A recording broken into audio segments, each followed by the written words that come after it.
Olá pessoal, meu nome é Bianca Lima, sou psicóloga, especialista em neuropsicologia e vamos falar sobre ansiedade e estresse infantil.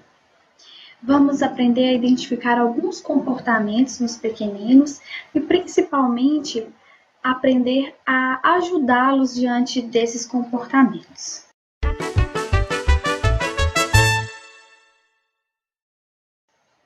Bom, primeiramente, a criança não nasce estressada, agitada ou propriamente ansiosa. Esses comportamentos, eles são aprendidos, seja pela observação de alguns pais, seja pelo ambiente em que essa criança está. Então, a ansiedade, ela é um estado emocional natural do ser humano, com componentes psicológicos e fisiológicos de defesa do nosso corpo. De defesa diante de uma situação ameaçadora em que ele se encontra.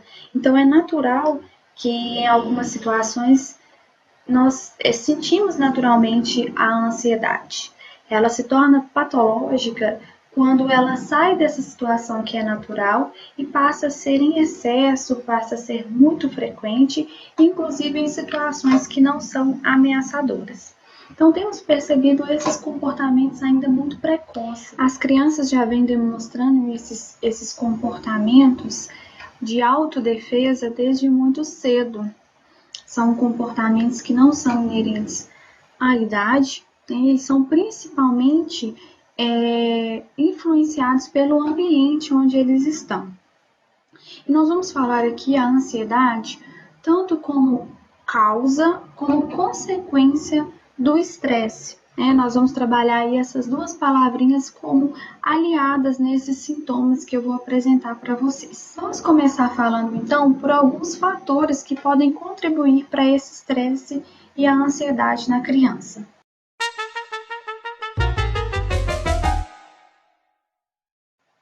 O primeiro fator que eu trouxe para vocês é o ambiente de casa, O ambiente, principalmente aqueles ambientes que são mais agitados e ambientes onde tem frequentemente muitas mudanças, quebra na rotina da criança. Então, quando eu digo agitação, podem ter N motivos aí que causam uma agitação dentro de casa, que influenciem nesses comportamentos da criança. Por exemplo, a separação dos pais, a separação às vezes conturbada dos pais, onde a criança ainda não consegue entender muito bem o que está acontecendo, ou os pais não favorecem esse ambiente para que a criança entenda e se sinta melhor diante dessa situação. Outra questão pode ser uma hospitalização ou perda de algum membro da família, onde tem todo aquele sofrimento e às vezes a criança também não consegue entender um pouco aquele contexto onde ela está. E outro fator pode ser, como eu disse, mudanças de escola, mudanças de casa, nascimento de um irmão é uma grande mudança, um grande causador de ansiedade na criança, porque principalmente quando ele é o único filho e de repente ele tem a chegada de um irmãozinho, causa uma ansiedade muito grande, porque ele tem na cabecinha dele, é como se o irmão viesse para ocupar o seu lugar. Então, nada do que ele era antes, ele será para os seus pais, tem toda uma mudança em relação a isso. Então, ambiente agitado e muitas mudanças podem contribuir para o estresse e para a ansiedade na criança. Outro fator muito importante é o perfeccionismo ao extremo dos pais. Por que isso pode contribuir para uma ansiedade e um estresse em uma criança? Os pais muito perfeccionistas, geralmente eles têm uma exigência muito maior. Então a criança às vezes encara isso como eu não posso errar, ele acaba não tendo muita tolerância às frustrações. Então os pais perfeccionistas podem ser também uma grande ameaça para a criança quando eles não sabem manejar, claro, o ambiente onde ele está. né? Eu posso ser um pai perfeccionista sem exigir demais da minha criança, dentro da maturidade, dentro do que ele é capaz ali. Então, esse pode ser o segundo fator ambiental, principalmente, que pode influenciar em sintomas de ansiedade e de estresse. Outro fator são pais inseguros e ansiosos. Como eu disse, a ansiedade ela é aprendida na maioria das vezes. Então, se eu já tenho um pai que naturalmente é inseguro, é ansioso, eu acabo passando um pouco desses meus comportamentos para os meus filhos. Então, eu tenho que ter muito cuidado. Por exemplo, uma situação onde os pais podem passar essa característica ansiosa para os seus filhos. A criança está lá com os primeiros aninhos, o primeiro aninho de vida, onde ele está aprendendo a andar, né? E aí, nessa fase onde tem muitas quedas, ela precisa aprender que para andar ela vai cair algumas vezes, precisa se apoiar em alguns lugares, né? Então, tem um ambiente ali que os pais precisam manejar com a criança para que ele tenha segurança. Eu preciso me apoiar aqui para poder dar os meus primeiros passinhos. E se o pai não é seguro ou ele é ansioso demais, nos primeiros passos da criança, ele já vai querer dar a mão, vai querer ensiná-lo sem que ele se apoie em algum lugar, ou na primeira queda vai querer logo acudir a criança, sem deixar o ambiente seguro, sem mostrar para ele que é possível cair, se levantar, ou é preciso cair para às vezes caminhar. Então, o ambiente passa a ser uma ameaça quando os pais são muito ansiosos e muito inseguros para a criança.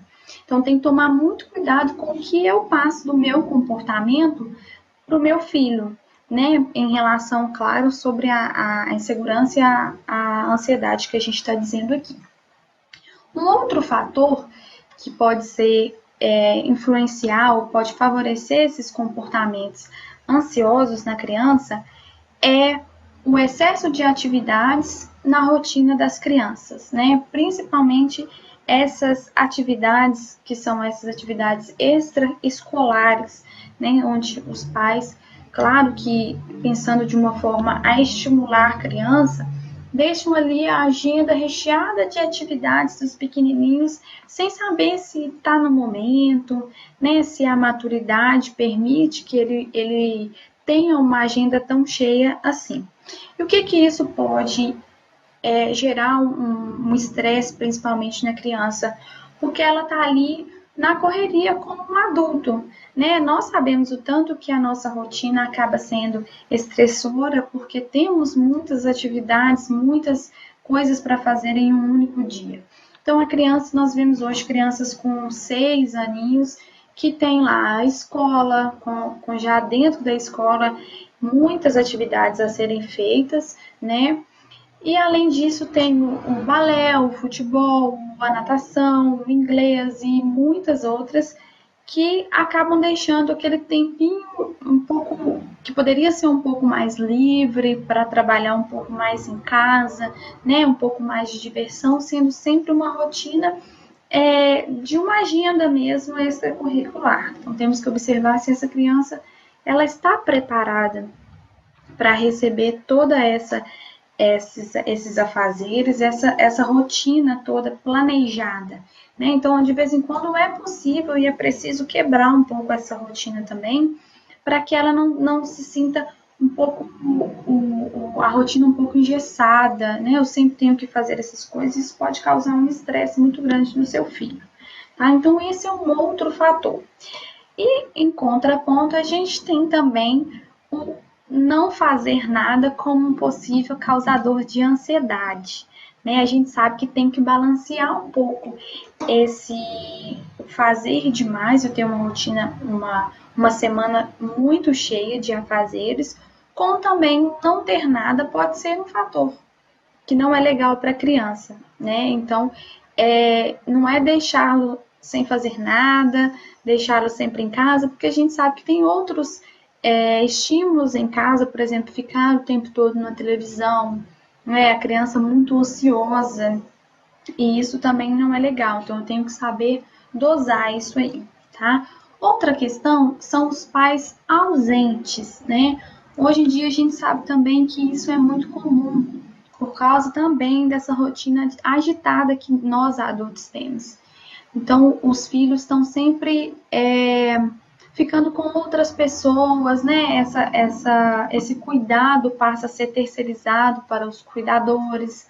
Então, os pais ausentes, eles sempre têm que ter esse cuidado de saber quem são essas pessoas que estão com os nossos filhos, se elas também não têm esse comportamento mais ansioso, não está passando esses comportamentos para os nossos filhos, né? E também sempre preocupados com o que eles estão fazendo, como eles estão aproveitando o tempo, estão ociosos demais ou estão fazendo coisas demais também, tá? Outro fator que eu acho que é um que pouquíssimas pessoas têm a preocupação é com relação à exposição desnecessária à violenta realidade que nós temos hoje na nossa sociedade, né? O que eu quero dizer com isso? Nós sabemos que as crianças têm informação o tempo todo e ainda muito novos, né? Temos o lado positivo disso e temos um lado que não é tão positivo assim. Por quê? Eles ficam sabendo de todas as notícias que acontecem no mundo, né? E principalmente as notícias ruins, que é o que a gente vai tratar aqui. Por quê? Isso, dependendo da idade da criança, pode contribuir para que aumente o medo, né? Consequentemente a ansiedade, sem necessidade para a criança nesse momento. Então ele fica sabendo, por exemplo, que assaltaram a última casa da rua dele, né? E tem detalhes de como que aconteceu, uma coisa muito violenta. E aí a criança tem alguns comportamentos que já dá para perceber que ela ficou um pouco mexida, né? Ela foi afetada com essa notícia. Por exemplo, ela nesses dias, né, onde o que aconteceu, isso, e ela ficou sabendo, ela pode ter comportamentos como querer dormir com os pais, né? O medo de escuro, que até então ele não tinha ainda, né? Não quero ir de um cômodo para outro da casa sozinho. Então a gente sabe que tem algumas informações que são precoces para as crianças. É claro que não é privá-los das notícias do mundo, né? E também não tem como a gente fazer isso, mas estar mais atento ao tipo de informação, se eu posso conversar sem a presença da criança, né? Às vezes eu estou no carro, eu estou contando pro pai ou para a mãe da criança o que aconteceu, e a criança está ali sempre ouvindo e vai interpretando da forma dela, da maneira dela aquelas situações, e acabam sendo situações, como eu disse anteriormente, muito ameaçadoras para ela sem tanta necessidade. Né? Então vai causando uma apreensão na criança, que são desnecessárias nesse momento. Então vamos falar agora de 5 sintomas comportamentais que demonstram que seu filho pode estar sofrendo ou pode estar vivendo um momento de estresse e ansiedade. Né? Por que eu digo pode estar vivendo um momento de estresse e ansiedade? Aqui a gente não vai trabalhar a ansiedade, e o estresse, né, a criança sendo estressada ou sendo ansiosa.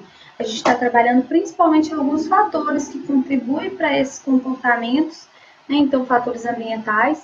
Então a criança está ansiosa, a criança está estressada, e não ela é propriamente dita. Ok? Então tem essa diferença aí quando eu digo ela está e não ela é. Okay? Então eu separei em 5 sintomas, e dentro desses 5 sintomas eu vou dizer algumas características dele. Eu separei em o primeiro, que vai ser a irritabilidade, o segundo, que é o medo excessivo, o terceiro, que é o baixo rendimento, o quarto, que é a esquiva, e o quinto, que são sintomas físicos, que a criança vai apresentar, e também algumas alterações nesses, em forma de sintoma físico, né, nesses momentos de ansiedade e de estresse. Então, falando do primeiro aí, da irritabilidade. O que seria essa irritabilidade? O que seriam comportamentos de irritabilidade para a criança nesse quadro de ansiedade e estresse? Ela apresenta choros sem nenhum motivo aparente, ela geralmente se mostra muito sensível a críticas justificadas, né? Então, tudo que fala com a criança, a forma que ela tem de se defender é chorando, né? É brigando, é se irritando, ela não consegue aceitar um pouco das críticas que os pais ou outras pessoas fazem a ela. Então, tudo é aquele choro, aquela criança que a gente classifica como chatinha, tá chata, né? Então, é a forma como ela tem, a defesa que ela tem diante daquela situação, é o choro, tá? As crianças menores, elas podem ter comportamentos de irritabilidade e morder os coleguinhas, podem chutar, beliscar, cuspir, são formas que ela tem também de demonstrar a sua irritabilidade, demonstrar e de colocar para fora, externalizar o seu estresse. Então tem esses outros comportamentos aí na criança menor, né? Na primeira, segunda infância ainda, falando de fase de desenvolvimento. A criança estressada, ela pode também ter atitudes de xingar, né? Aí os xingamentos ficam muito presentes. Então, eu não posso agredir fisicamente, eu vou agredir com palavras. Então, ela começa a falar palavrões que até então ela não falava, os pais não percebiam, mas naquele momento de muito estresse, ela costuma se externalizar o que está sentindo assim, falando. Então, o xingamento também é muito frequente na irritabilidade. Outro comportamento é se aborrecerem pelas contrariedades, então foi contrariado, ela vai se aborrecer, ela vai brigar, ela vai xingar ou ela vai agredir, como eu disse. Então fica uma criança sempre muito arisco, muito mal-humorado, né? Sempre mais irritadiço. Então esses seriam os comportamentos dentro da irritabilidade que eu dividi aí para vocês, como um sintoma. O segundo sintoma que eu disse foi o medo excessivo, né? Como a gente viu, a ansiedade, ela tem como a base dela o medo, né? Uma pessoa que é muito ansiosa é porque ela tem medo de que algo vá acontecer, é uma preocupação, né? Se ocupar antes da hora de que as coisas aconteçam. Então tem muitos medos aí e na criança não é diferente. Então ela tem medo de tudo, medo de coisas que até então, inclusive, ela não tinha. Então, ela tem medo, às vezes, de escuro, ela tem medo de morrer, medo que algum familiar morra, ou medo de ficar doente, inclusive o medo de morrer, o medo de ficar doente, justamente pelas as notícias, como eu disse, que são fatores que vão influenciar nesse quadro de ansiedade. Então, houve uma notícia de que alguém morreu, então ela tem medo que o pai, ou a vovó, ou ela mesma também possa morrer. Então, tem frequentes preocupações e medos que podem ser até, que não são muito naturais para a idade daquela criança. Então, tem que ficar muito atento ao que a criança tem falado em casa, né, os comentários que ela faz com relação a esses medos, que podem ser, sim, algum sinal que ela está dando para você. Então, pesadelos frequentemente também é outro comportamento, outro sinal muito importante, porque aí é aquele dia todo conturbado, aqueles pensamentos acelerados ali da ansiedade, porque a pessoa ansiosa tem muitos pensamentos acelerados, então a criança vai ter à noite é que ela vai ter esses pensamentos acelerados, vão refletir em forma de pesadelos, né? Então eu tenho medo de escuro, eu sonho que o bicho tá me pegando, que é alguma coisa relacionada ao escuro, que eu fiquei sozinha em casa e estava escuro, acabou a energia. Então tem várias formas dela demonstrar aí em formas de pesadelo, né? Então esses são comportamentos aí do sintoma que eu chamei de medo excessivo, que foi o segundo sintoma. O terceiro sintoma eu chamei de baixo rendimento, porque é um baixo rendimento de uma forma geral. Então, pode vir baixo rendimento no aprendizado, na escola, começa a ter notas muito baixas, porque tudo também fica mais desinteressante para essa criança, então ela talvez não consiga acompanhar os coleguinhas, por causa também que não consegue lidar com a forma como o outro está pensando ali, o outro se comporta por causa do estresse. Então, tem essa dificuldade, às vezes, na escola, dificuldade no aprendizado. Baixa agilidade nas tarefas também pode ser um sintoma do baixo rendimento, dificuldades também de aproximar dos amiguinhos, de fazer amigos novos, desinteresse por atividades de lazer que até então a criança gostava muito, aí os pais percebem, vêm falar com a gente, o Pedrinho sempre gostou de fazer isso, mas de repente ele não tem muito interesse mais, quando a gente sai para passear no parque, ele está sempre irritado. Então observe esses tipos de comportamento que a criança passou a ter, né, que não é frequente dele. Pode ser um sintoma de que ele está sofrendo de ansiedade e de estresse. E aí o terceiro sintoma que eu classifiquei como esquiva é realmente esse fugir, essa esquiva que a criança passa a ter de muitas coisas, inclusive do dia a dia. Então ela se cansa e ela perde interesse nas coisas com facilidade, então ela evita sair de casa, não quero sair, tá irritado, não quero ir na casa da vovó, não quero brincar com os coleguinhas, hoje eu não quero escovar meu dente, não quero tomar banho, então tem aquelas birrinhas aí que servem para irritar um pouco os pais, mas é uma forma que a criança também tem de defesa, também tem de mostrar que está insatisfeito, que está irritado.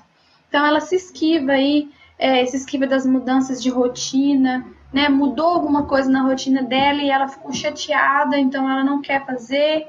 Então tem essas dificuldades na higiene pessoal, como eu disse, principalmente, é o mais comum que a gente vê.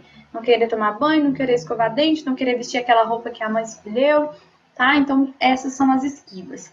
E o último que eu separei como sintomas físicos são sintomas fisiológicos mesmo, uma forma que a criança tem de somatizar aquilo que ela está sentindo, né? Está vivenciando.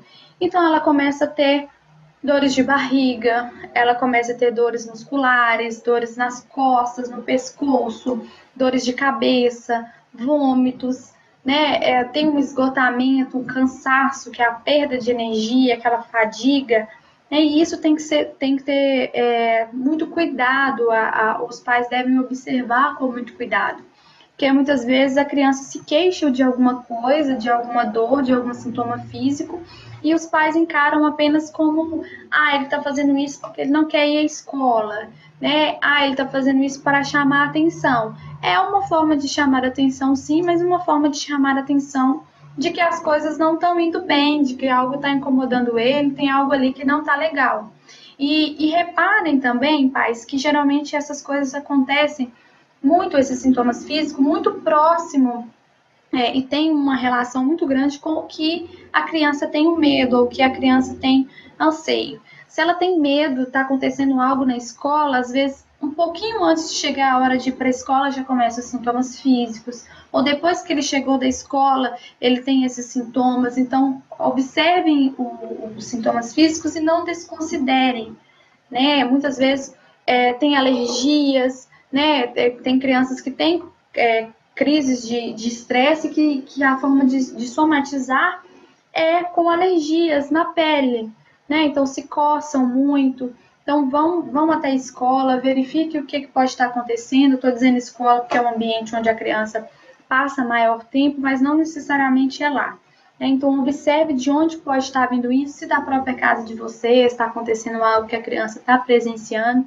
Então fiquem atentos a esses sintomas, né? Então eu trouxe 5 sintomas aí, destrinchei um pouco para vocês do que seriam esses 5 sintomas, que são os mais comuns, independente da idade, né? Eu não separei aí pelas fases do desenvolvimento, mas são sintomas muito comuns em todas as idades aí nas crianças. Eles não mudam muito da criança menorzinha para a criança maiorzinha. Alguns comportamentos é que eles vão mudar um pouco.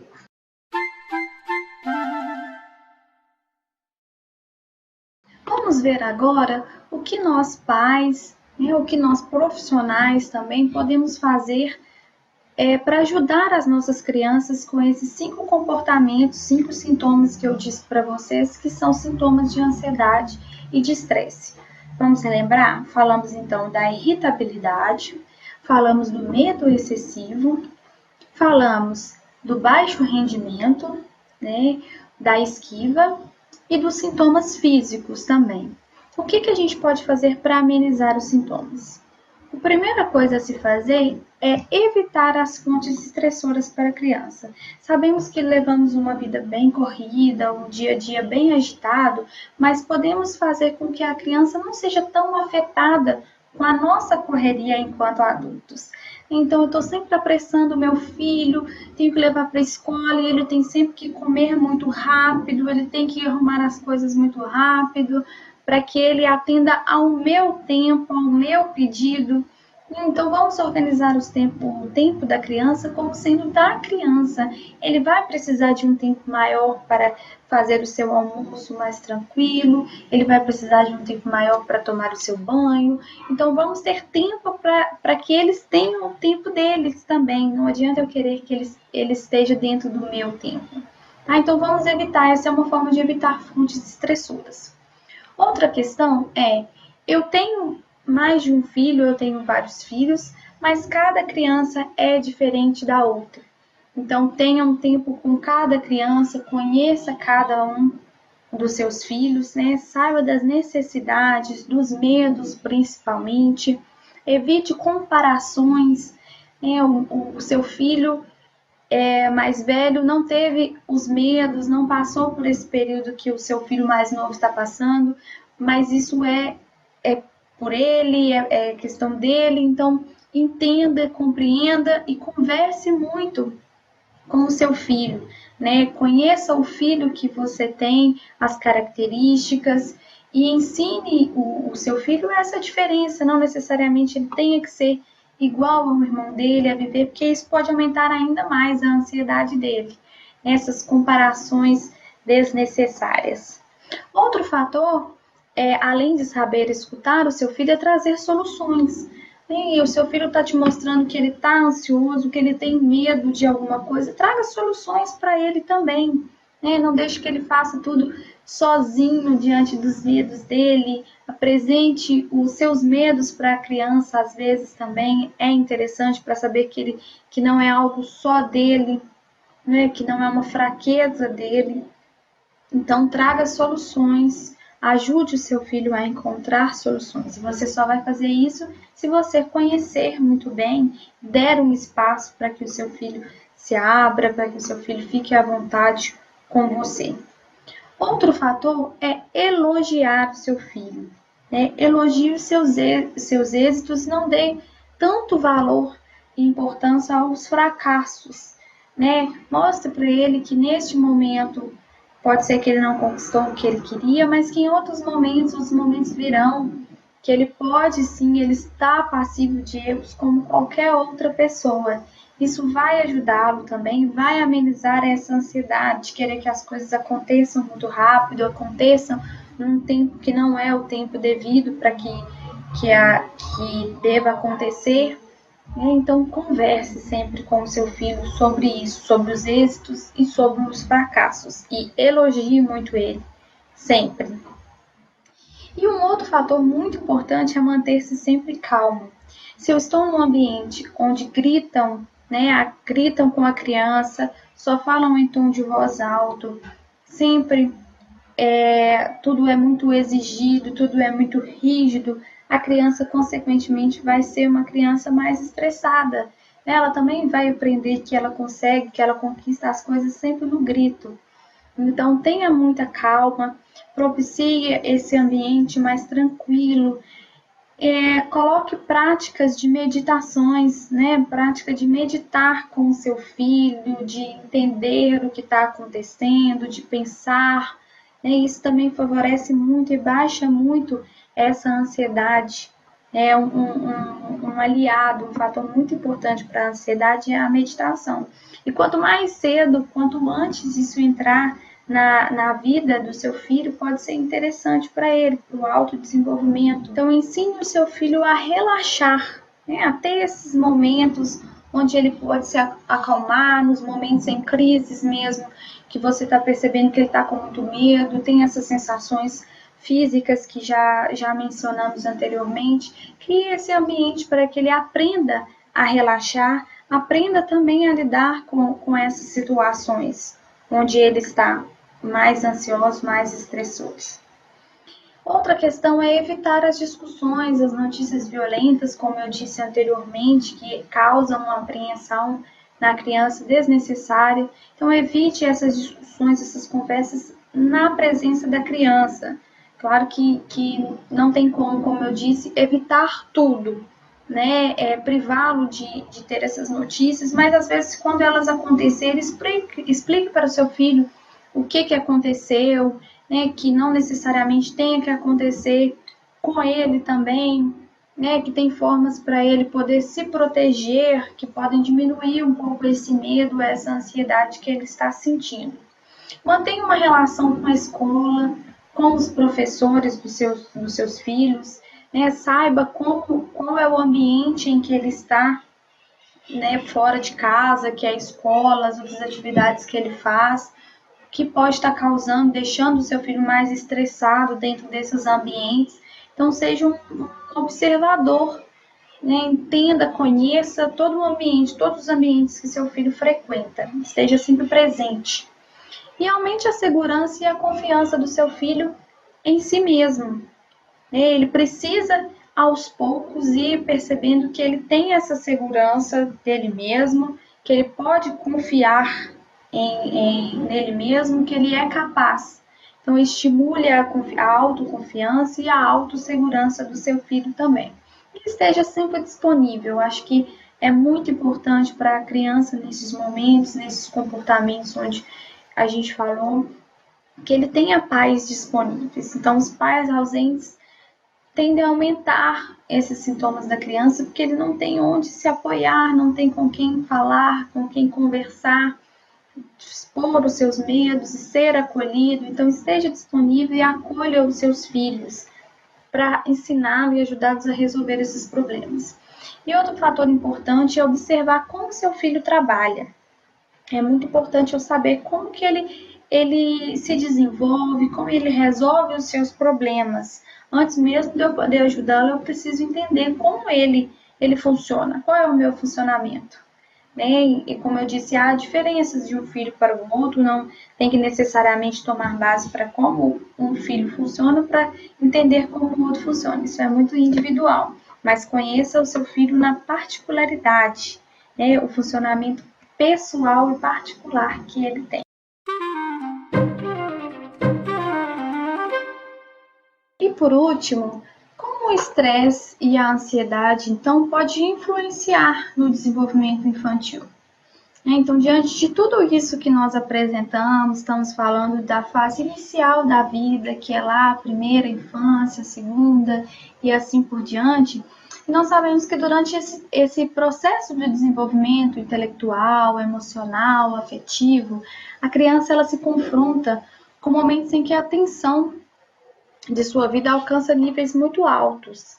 Então, muitas vezes, ultrapassando a capacidade ainda imatura que ele tem para lidar com o mundo, né? Para fazer a interpretação com o mundo, a interpretação do mundo. Então, se a criança ela se desenvolve em um ambiente saudável, como já referido anteriormente, ela poderá sentir-se mais segura de si e assim mais resistente. Então, ela vai encarar as situações que até então seriam ameaçadoras para ela como apenas um desafio ou como algo natural que ela é capaz de enfrentar. Então, crianças que são protegidas, mas não sufocadas, não são super protegidas, elas também poderão apresentar mais resistência aos eventos da vida. Isso também para a fase adulta. Nós estamos preparando crianças ou prevenindo que essas crianças não sejam adultos ansiosos, adultos estressados também. Estamos pensando também a longo prazo quando eu trato do desenvolvimento infantil. Então, o que precisamos refletir, nós adultos, pais, educadores, é que de alguma forma nós influenciamos na vulnerabilidade e na resistência ao estresse, já que tem componentes que são da hereditariedade, mas também tem um aprendizado do meio, onde as crianças aprendem a serem mais estressadas, a serem mais ansiosas. Então, nós temos essa contribuição também, de muita responsabilidade para nós adultos, pensar refletir sobre isso e poder ajudar os pequeninos aí com esses comportamentos. Então, essa era a mensagem que eu queria passar para vocês, né? Essa responsabilização com os nossos pequenos. Obrigada.